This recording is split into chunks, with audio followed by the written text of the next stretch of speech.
The Buddha is a radical, he's a revolutionary. And he is willing, and did, question anything and everything. In the tradition of the time, and I mention the past because it's relevant in the present, a strong view of the yogis was that all spiritual work had, in a way, two flavors to it.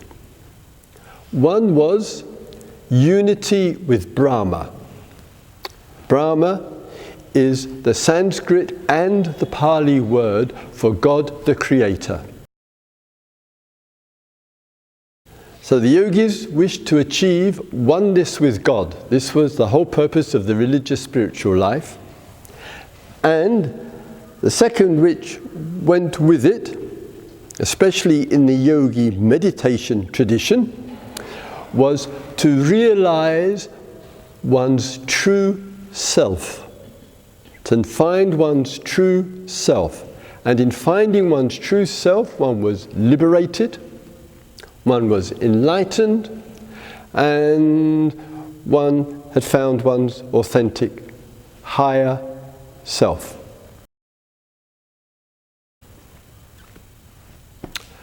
To put it politely, the Buddha kind of rubbished both views. It created a stir in very deeply religious India.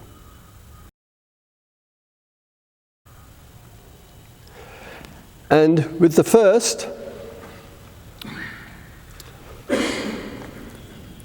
he dismissed the view that there is a God out there who is the creator.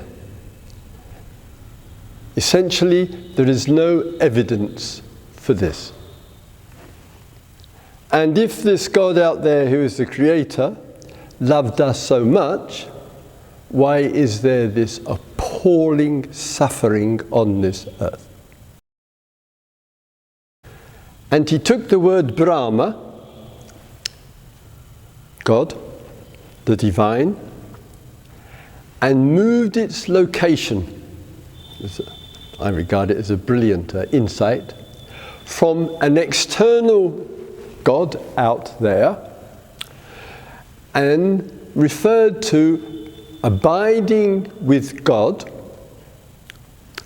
as a deep inner experience which is realized and shown to us through a profound love and friendship with life,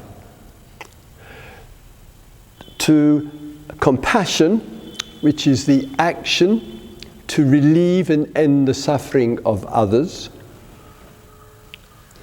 to a remarkable appreciative joy for much which life reveals to us, and fourthly, an equanimity, which means the extraordinary ability that we as beings on the earth have to be really steady and stable and grounded in the most difficult situation.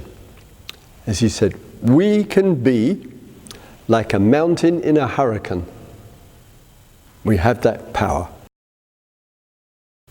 And the same teaching, this is of the Buddha, said equally, one may believe in God.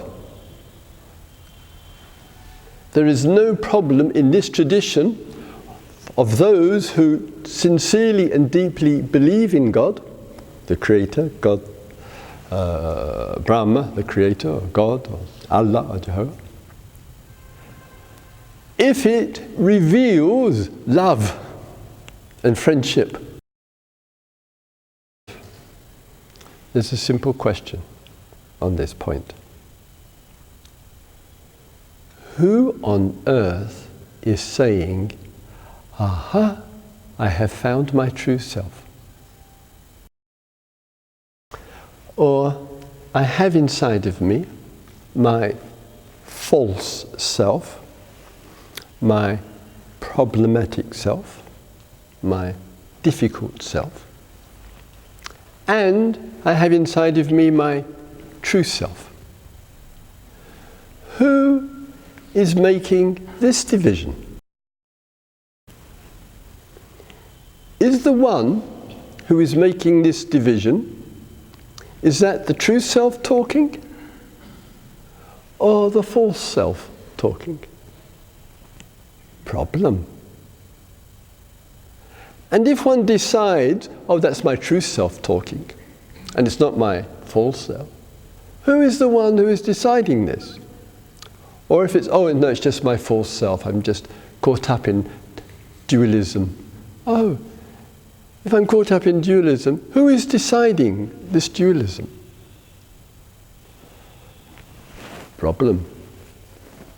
This self, higher self, lower self, better self, not so good self, true self, false self.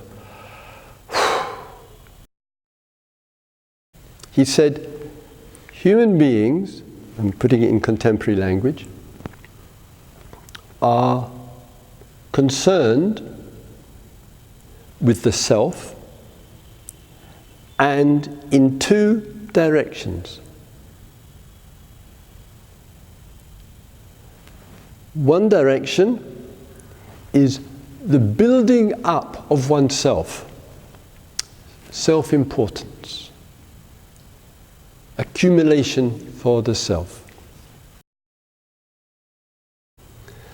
And the other of human beings is the swing in the opposite direction to the putting of oneself down, not feeling good enough, feeling a failure, a lack of self-worth, self-negativity, self-hate, self-harm, self-abuse. As human beings, can spend our life moving between these two extremes. So he said, the middle way is the not self. Title of the talk. The middle way is finding and getting to know between these two extremes.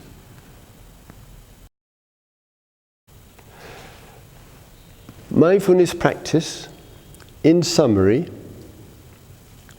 is finding a way to observe and notice when the I, the my, and the self arises. We take more interest in the bare experience, and our mindfulness is to notice what is the relationship to the experience. Clarity is to see what happens after this. What does the mind, what happens to the mind after this? From the bare description, other habits and patterns might start to come in.